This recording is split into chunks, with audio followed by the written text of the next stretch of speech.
Y bueno, al segundo o tercer día de estar en la montaña yo encuentro esa radio, que no sé de quién era, sinceramente, y tenía tiempo, la desarmé, vi todo lo que él me había explicado y demás, y me fui al avión, busqué en el avión un cable más largo desde la cabina hasta donde se había partido, que se había cables colgando, saqué el cable más largo que encontré, lo pelé, lo torneé, hice todo el trabajo ese, en la punta del otro cable le puse una especie de fierro y hice un símil antena, y ahí empezamos a escuchar. Los primeros días se escuchaba muy poco, se escuchaban ruidos, interferencias y demás. A medida que fueron pasando los días, nosotros fuimos aprendiendo que cuanto más temprano prendíamos la radio, menos interferencia había. Y entonces teníamos que salir cada vez más temprano para escuchar. Y bueno, al principio empezamos a escuchar alguna emisora de radio chilena, noticieros, todos hablaban del avión uruguayo caído en la montaña. Yo siempre pensé, digo, bueno, 1 o 2 días, nunca se me ocurrió que íbamos a pasar 72 días ahí. Estaba convencido, mismo iba a mi capitán Marcelo y le decía, Marcelo, creo que fue el segundo día, le digo, nos vienen a buscar, quédate tranquilo, me decía, seguramente estén preparando el rescate. Te diría que los 2 primeros días, hasta el tercer día tuve esperanza, sí, totalmente, cada ruido, que bueno, sentimos algunos sonidos de avión, pensamos que nos venían a buscar, o los picos esos, que pensé que eran rescatistas, pero ya después del tercer día, ya nos oíamos por la radio, así, nos conectamos con la civilización, y nos damos cuenta que ya no nos iban a encontrar, si en los primeros días nos habían encontrado. Así que ahí empecé a perder las esperanzas y ya pensar en cómo seguir viviendo ahí, y ya pensando en la salida cuando el tiempo lo permitiera, ¿no? Y la nieve. Los primeros días, esperando que nos vengan a rescatar. Al segundo día pasa un avión, nos pasa por arriba. Los ilusos pensaban que nos había visto y que movió las alas. Los otros más realistas dijimos, si nos vio, aunque sea, hubiera hecho un giro o algo. O sea que no se lo crean, no nos vio. Al día siguiente no hubo nada y al otro día no hubo nada. Entonces mi cabecita descartó. No nos van a buscar. Yo al segundo día ya dije no nos vieron, porque al tercer día Adolfo se aleja del avión como 300 metros y cuando vuelve me dice, mirá, desde ahí el avión no se ve, o sea que desde allá arriba era imposible que nos vieran. Y bueno, lo empecé a comentar, no nos vieron, no nos vienen a buscar, y ahí vino Marcelo y me dijo, te pido por favor que no hagas más esos comentarios porque tirás abajo el grupo. Y evidentemente era cierto lo que estaba diciendo, digo. Y yo para el grupo era un pesimista negativo y después fui un realista, pero en definitiva era verdad lo que me decía Marcelo. Porque los más chicos estaban convencidos de que nos iban a venir a buscar y estuvieron convencidos hasta que escucharon la noticia en la radio. Hoy, 23 de octubre, se suspende toda la búsqueda del avión uruguayo. Ahí fue que gritamos, nos tiramos, y en un momento yo de vuelta me pongo la radio para ver si era real, y el locutor estaba diciendo, y se estima que para fin de enero del año que viene o mediados de febrero se podrán ir a buscar los restos. Nosotros éramos los restos, nos daban por muertos. Fue terrible. El sentir que el mundo no te buscaba más, no había nadie buscándote. Esa sensación es impresionante cuando vos salís del avión y ves todo blanco y acabás de escuchar, nadie más me busca. Y vos mirás y decís, ¿y yo de acá cómo me voy? ¿Cómo salgo de esto? Con una montaña enorme, el soñado enfrente, con todo ese valle nevado, y nadie me busca. Ahora estoy por las mías, acá en la montaña. En el día 10. En el día 10, porque el encargado de escuchar, había una radio, una espica, que Nicoliche era el encargado de escuchar, había que escucharla afuera del fuselaje. Y Roy, era el ingeniero, había diseñado una antena para escuchar. Ahí hay mucha estática, no se escucha bien. Y entró dentro del fuselaje y se dirigió a mí. Gustavo Nicoliche era mi amigo, pero se ve que yo era el más chico a quien más tenía que proteger, y me dijo, che, Carlitos, tengo una buena noticia para darte. Le digo, ¿qué pasó? Se acabo de escuchar una radio chilena donde el locutor del informativo dijo que dieron por finalizada la búsqueda del avión uruguayo y van a venir a buscar los restos nuestros en febrero cuando vengan los deshielos. Yo digo, pero ¿cómo buena noticia, hijo de puta? Lo quería matar. Imagínate, ese chico malcriado y caprichoso le dicen, buena noticia, que no nos busquen más. Y él me dijo, Carlitos, me agarró del cuello, me miró a los ojos y me dijo, Carlitos, tenemos que encontrar nuestros propios recursos. Le digo, pero si no tenemos nada, y tenemos que encontrarlos. Y ahí cambia la historia y se convierte en la historia. Digo, para mí la historia es, hasta el día 10 es una historia en la cual la actitud nuestra era una actitud de espera. Y de ahí en adelante cambia y empezamos a actuar. Y tal vez ese fue el mayor emprendimiento de nuestras vidas, ¿no? Generar esa conciencia y esa determinación de que íbamos a poder superar lo que estábamos viviendo por nosotros mismos y resolver el tema nosotros mismos como fue la realidad, ¿no? Bueno, pues no nos sentamos a esperar que nos vinieran a buscar, eso fue lo bueno. No nos van a venir a buscar, así que tenemos que salir por nuestros propios medios. Y ahí empezamos con la mente de salir. Parrado se quería ir ya, en octubre, caminando con la nieve por acá, no podía. ¿Cómo hubiese sido la historia si no hubiésemos escuchado esa noticia? ¿Entendés? ¿Hasta cuándo hubiésemos seguido esperando? Esperando a hacer cambios, a determinar, a hacer cosas, a limpiar el avión, a emprolijarlo, a sacar todos los asientos, sacamos las mamparas, hicimos más lugar, cueríamos todos los asientos, organizamos equipos para rotar, para entrar, equipos que hicieran el agua. Era un equipo organizado, trabajando por un objetivo que era salir del infierno.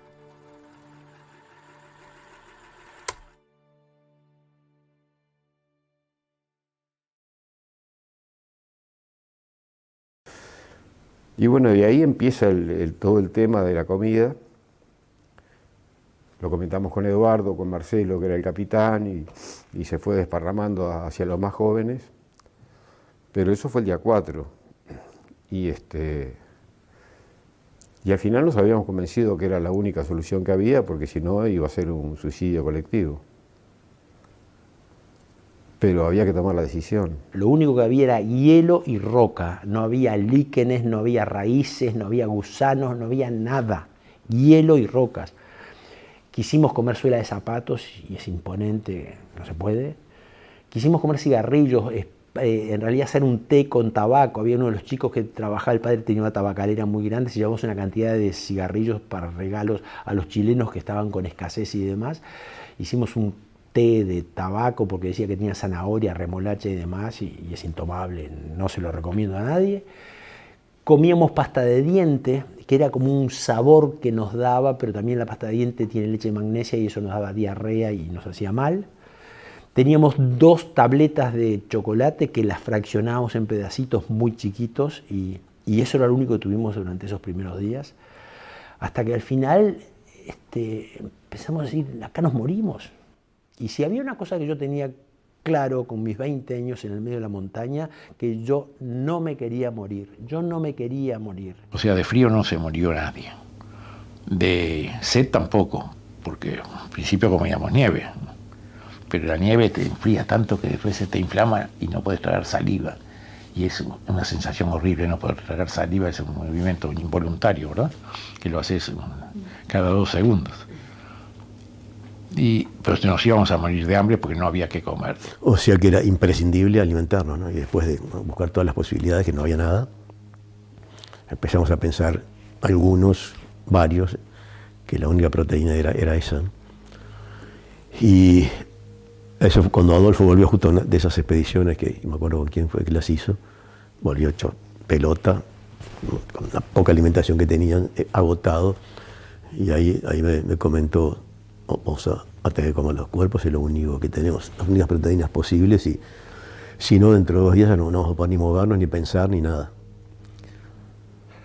Entonces esa noche dormíamos todos apretados en el avión y yo justo me tocó dormir al lado de Daniel Fernández, mi primo mayor que yo, y veo que estaban todos en silencio y le digo despacio, porque ya la idea me estaba matando. Le digo, Daniel, yo creo que acá si no comemos los cuerpos nos vamos a morir todos. Y me quedé esperando a ver qué me decía. Me dice, no, sí, yo también estoy pensando lo mismo. Digo, ¿cómo está? Que sí, que no estoy loco, que estamos se está generando esa opinión, estamos empezando a sentir que o hacemos algo o nos morimos. La opción ahí era o hacer un grupo grande y salir caminando al loco. Otros querían esperar porque no creían que no nos iban a buscar, van a venir. Entonces que se dio una especie de contradicción. Pero el quinto día, el sexto día y el séptimo día se armó un grupo de los que estábamos convencidos que había que tomar la decisión. Y otro grupo que nos decía que éramos unos sacrílegos, que cómo íbamos a hacer ese disparate, cómo ibas a cortar un cuerpo y comerlo, es una locura, una antropofagia. Ese tabú lo tenía muy marcado. Y creo que muchos nunca lo hubieran hecho. Y bueno, hicimos, después que se discutió bastante, hicimos como una especie de votación. No hubo votación, pero ya más o menos veías que más de la mitad estaban de acuerdo en que hiciéramos eso, en que cortáramos de un cuerpo. Entonces ahí salí yo con Canessa y Servino atrás mío y cortamos con un vidrio. No, corté un pedazo de cuerpo, lo probamos, le dijimos, bueno, está, hay que animarse. Le contamos a los demás lo que habíamos hecho, eso fue el octavo día. Y así fue. Bueno, por suerte, en esos 2 días, algunos fueron, otros se resistían, y después vino el bombazo de la noticia que no nos buscan más, y bueno, ahí, ahora estamos solos, no nos buscan más. ¿Qué quieren hacer? ¿Seguir así, pidiéndole a Dios que nos saque o actuamos? Y ahí fue lo que costó, pero todos aceptaron la idea y bueno, después que lo aceptás, te vas acostumbrando y deja de ser tabú. Vas a hacer una cosa que te ayuda a sobrevivir. El primer comentario se lo siento a Nando, que yo me iba en una expedición a tratar de buscar la cola del avión y le digo, Nando, no queda nada en la despensa. La despensa era un bolsito de mujer ahí que guardábamos 2 chocolates y nada. Y Nando me mira a los ojos y me dice, Carlitos, yo me como al piloto. Quizás es un sentimiento natural. Él había perdido a su madre en el accidente, su hermana 5 días después, y se ve que él a nivel consciente o inconsciente se las agarraba contra el piloto, que era el responsable, que es lo lógico. Como yo le digo en las conferencias, es el camino que hubieran tomado todos. Primero contra el responsable, después finalmente será contra tu amigo más íntimo, digo. Y yo me acuerdo que lo miré, no dije nada y me fui en esa expedición y me quedé en una parte con Adolfo Strauch y le digo, che, Adolfo, yo tirar verdes para recoger maduras, a ver qué decía Adolfo. Pero fíjate, es un acto de cobardía mío. Le digo, Adolfo, Nando está loco, se quiere comer al piloto. Y Adolfo me dice, no, Carlitos, no está tan loco, yo con mis primos ya lo pensamos. Fue un shock brutal el sentirlo, porque por mi cabeza no había pasado, pero ni remotamente. Sé que a algunos sí había tenido alguna idea de esas, pero ni remotamente quedé absolutamente choqueado, porque estabas hablando de tus amigos, de tus compañeros de clase, con los que habías entrenado la semana anterior, y te estaban diciendo, nos vamos a alimentar con ellos. Era una locura. Pero por otro lado, el hambre brutal que habías tenido durante esos casi 10 días, el morirte de sed, el sentir esa sed brutal a pesar de que te metías nieve en la boca, creo que fue como que todo te fue llevando a tomar esa decisión, que era una decisión de vida o muerte, que en realidad ellos si hacen el planteo, sos vos el que tomás la opción. Y nos costó mucho al principio, es decir, estabas venciendo un tabú humano y estabas venciendo un tabú de colegio, de amigos. Estabas rompiendo con todo lo que era algo que se puede decir tradicional en la sociedad. Te estabas borrando todo y diciendo, bueno, acá el único camino que hay es este. Y realmente era el único camino. Era imposible que hubiéramos sobrevivido si no hubiera sido por los cuerpos de nuestros compañeros. Fue difícil, para algunos más, para otros menos. Fue un pacto de solidaridad entre todos nosotros, en el cual nos comprometimos a que si necesitaban usar nuestros cuerpos para poder contar a nuestros padres y a nuestras familias lo que nos había sucedido, pudieran utilizarlos. Ese fue tal vez uno de los pactos más importantes que hicimos entre todos nosotros. No matamos a nadie para sobrevivir.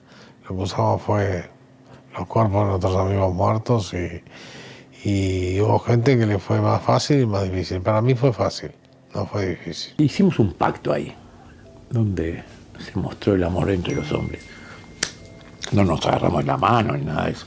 Pero dijimos, "Bueno, si yo me muero, ustedes disponen de mi cuerpo", y viceversa.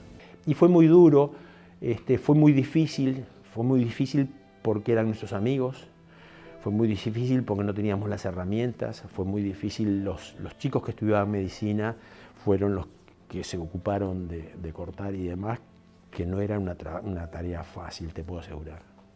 Mucha gente dice, se salvaron porque se comieron los muertos. Digo, no, nos salvamos porque salimos caminando, pues salimos a decir, o sea que es una parte, si esta historia es tan impresionante que mucha gente que no la conoce le impresiona eso. Entonces vos, si esto te impresiona, vos no sabés lo que es el frío, lo que es dormir entre los muertos, lo que es la desazón, sentir que morirte es lo más probable. Nos ofrecimos unos a otros. Si me acuerdo de decirle a Marcelo, yo no sé si voy a hacer tu alimento o tú el mío, qué más lindo. Y bueno, eso fue lo que realmente nos terminó de convencer a todos.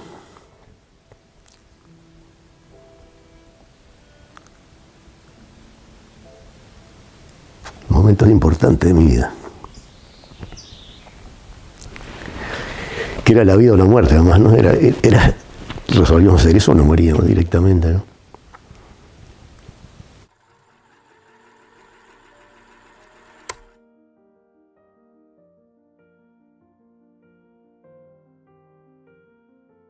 El correr de las horas, el paso del tiempo es durísimo.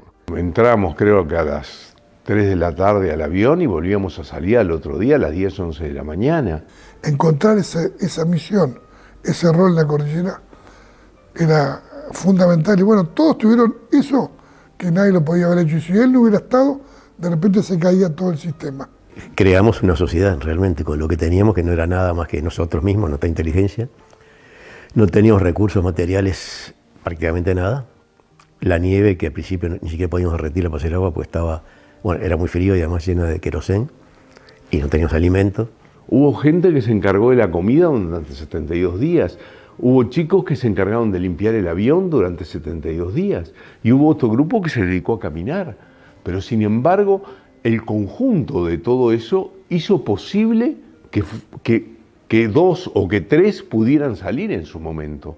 No caminé durante los 72 días. Me arrastré. Me arrastré en uno de los salvadones que tenían los asientos del avión y con la pierna sana me iba empujando para allá atrás. Y yo salía por mi propio medio del fuselaje. Por ejemplo, los que hacían agua eran los que tenían el fémur partido y salían del avión arrastrándose y se sentaban, y entonces había un grupo que les llevaba nieve y ellos controlaban que el derretimiento de esa nieve cayera en el recipiente, en la botella o en lo que fuera. Y esos fueron agarrando sus funciones. Otros se encargaron de los recubrimientos de los asientos, que eran las frazadas, se encargaron de secarlos todos los días, de ventilarlos, de poner los almohadones en su lugar para cuando volvieras a dormir estuvieran cómodos. A mí me tocó ser el tapiador, fíjate que teníamos hasta títulos, tapiador oficial. Yo tapiaba el avión todos los días, a lo largo empecé a tapiarlo después de un proceso empecé a tapiarlo porque yo tenía una cierta habilidad para que las cosas calzaran, las valijas y todo. Y tenía el título de tapiador oficial, o sea, y cada cual tenían un rol y fuimos muy respetuosos de los roles. O sea, así como Roy era el ingeniero, estudiante de primer año de ingeniería, o Adolfo era el inventor. Digo, cada cual tenía un rol, y muchos no tenían ningún rol porque no aportaban. La verdad sea dicha que yo les digo amablemente en mi libro, los jubilados. Yo era el que cortaba los cuerpos y repartía la comida. Nadie se le ocurría ir después y cortar para él. O los cigarrillos. Bueno, yo sigo siendo un vicioso todavía y para el que fuma quedarse sin cigarrillos es horrible. Y sobre todo en esas circunstancias. Y los cigarrillos no estaban guardados en un ropero con llave y yo abría y sacaba y repartía. Estaban ahí. Si alguien iba y agarraba una caja de cigarrillos, yo capaz que no me daba cuenta. pero a nadie se le pasaba por la mente hacer una cosa de esas. Y eso fue muy natural, como se fue organizando la Sociedad de la Nieve, ¿no? Cada uno fue poniendo el máximo que podía para hacer lo que podía hacer mejor. De eso, era todo rutinas muy organizadas. Rezábamos el rosario, y al rezar el rosario, por más que había gente que no era muy creyente o no, era como una cadena que te mantenía en la vida, era lo único que nos quedaba, ¿entendés? La esperanza de que Dios, el de arriba, nos diera una mano. Que era como que te ibas adormeciendo, rezando el rosario. La noche para mí tenía un cierto atractivo, sobre todo al final, porque yo era un obseso por mirar la luna, porque pensé que mi madre la podía estar mirando, era el único vínculo que teníamos. Pero era un ambiente tenso, era un ambiente, te estaba jugando la vida, es decir, cada uno de los que estábamos ahí nos estábamos jugando la vida a cada instante, de repente te pisaban o algo y volaba un piñazo, pero fueron ocasiones muy, muy puntuales y que después, bueno, tratamos de controlar más la situación explosiva, pero no hubo peleas. Es decir, tampoco hubo grandes discusiones, que eso fue algo muy bueno porque hubo un objetivo común y todos se plegaron a eso. Tuvimos que construir una sociedad solidaria. Los bienes pertenecían a la comunidad y las normas aparecían y desaparecían por sí solas. La primera norma era que estaba prohibido quejarse. ¿Por qué estaba prohibido quejarse? Porque el caos, cuando es total, solo se puede mejorar. Vos cuando estás en el último infierno, solo podés mejorar. Y para mejorar, tenés que aceptar la realidad tal cual es.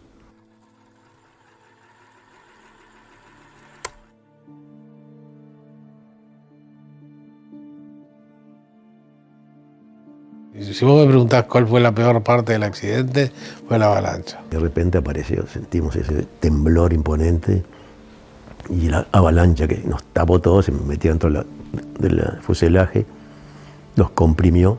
Estábamos tranquilos dentro del fuselaje y en determinado momento sentimos como un temblor, como si una tropilla de caballo viniera a 200 kilómetros por hora cabalgando hacia nosotros, y lo que estaba cabalgando era una avalancha, ¿no? Retumbaba el piso, una cosa, y esto que además fueron 2 segundos, sentí eso que vibraba y en el segundo siguiente sentimos como una especie de explosión. Bueno, nos tapamos, prendimos un cigarrito, se veían las bracitas, ¿no? Y de repente el ruido ese infernal que parecía que venían a atropellar caballos a todo galope, soltado, tendido, y uno se incorpora un poco para ver qué es ese ruido tan extraño, y de repente ves que todo el boquete que habíamos tapado con puertas, con nieve, con valijas, todo eso hace como una implosión, no es ¡pah! Como el choque, sino ¡pah! Te roba el oxígeno y te cae arriba y te aprieta, y vos levantás los brazos para protegerte y se consolida más y quedas adentro de un hielo. Yo en un momento siento algo me aprieta en la cara, no sabía lo que era, una cosa así, y sentí un ruido, la nieve cuando se queda quieta, como se va apretando. Y ahí fue un instante, un segundo, que yo al sentir eso pego un salto y pude sacar mi cabeza. Y cuando saco la cabeza y miro, estaba la mitad del avión tapado de nieve, estaba yo solo, había un chico que dormía colgado en una especie de hamaca que le habíamos hecho, él me miraba con cara de loco, y yo ahí pensando, lo primero que me viene a la cabeza es, se mueren todos y quedo yo solo en este avión. Y ahí entra la avalancha, después hay otra avalancha enseguida después, y quedaron todos tapados, yo lo miraba desde arriba, y ahí la desesperación fue enorme. Ahí Roy, que fue el primero en salir, empezó a abrir agujeros en la nieve. Y saco la mano, toco y había nieve. Entonces me doy vuelta y digo, ¿quién está jugando con nieve? Cuando miro así, porque estaba como te estoy mirando y el avión estaba así de costado. Atrás mío estaban la camilla esa alta. Y mira, estaba todo tapado de nieve, había hecho como un bajón y había subido sobre el lugar donde yo estaba. Y los 3 que estaban en la camilla, me acuerdo que se habían incorporado, me miraban y no emitían sonido. Me tiro del lugar donde estoy y empiezo a escarbar con una desesperación brutal. Estaba escarbar, las manos se me congelaban, empiezo a ver manos que empiezan a salir, escarbaba y les hacía un agujero para tratar de que siguieran respirando e ir a buscar a otros. Por el agujero donde yo había salido, que había quedado el agujero, empiezan a salir chicos que estaban a mis costados y cada vez más éramos más escarbando y tratando. Era una carrera contra el tiempo. Nosotros sabíamos que cuanto más tiempo estuvieran apretados, tapados, arañas se morían. Yo estuve muerto cuando el alud, y estuve muerto, no sé, 1 minuto, no sé cuánto duró, pero estaba fuera de mi cuerpo.